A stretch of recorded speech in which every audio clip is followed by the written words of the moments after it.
The world is holding its breath tonight as the Middle East teeters on the edge of war. Iranian missiles struck American bases in Qatar and Iraq, a direct retaliation for a recent U.S. airstrike on Iranian nuclear sites. Smoke and sirens fill the region.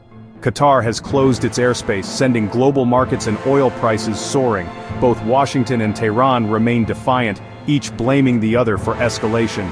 Lawmakers are divided, some call for unity, others accuse the administration of reckless provocation. The world watches, hoping for restraint as the threat of all-out war looms. This crisis began with a U.S. airstrike on Iranian facilities, justified as a move against Iran's nuclear ambitions. Iran's swift response, dozens of missiles targeting key American bases, including Al Udeid in Qatar.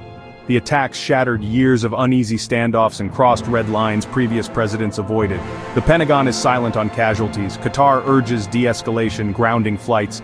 The UN scrambles for an emergency session, but its influence is limited. Years of sanctions and proxy battles have now erupted into direct confrontation. The question, is there still a path to de-escalation, or are both nations locked on a collision course? To understand the shock, remember Trump's promises: end endless wars, bring troops home, focus on America first. He criticized costly interventions and vowed to avoid foreign entanglements.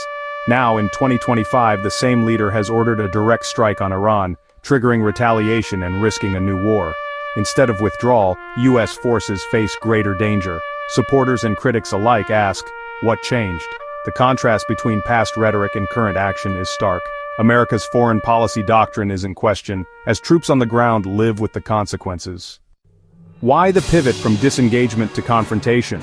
Trump's close ties with allies like Saudi Arabia and Israel, nations urging a tougher stance on Iran, played a role. Hawkish advisors and persistent lobbying for action may have tipped the balance.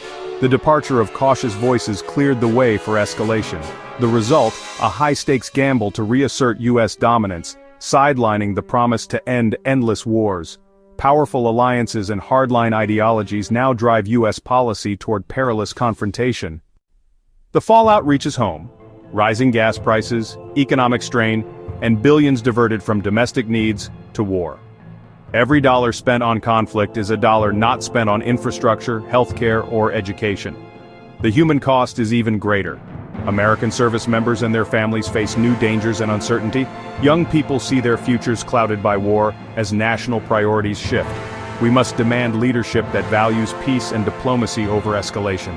True strength is measured by a nation's ability to provide security and opportunity for its people. The hope for peace remains, for those on the front lines and for all of us at home.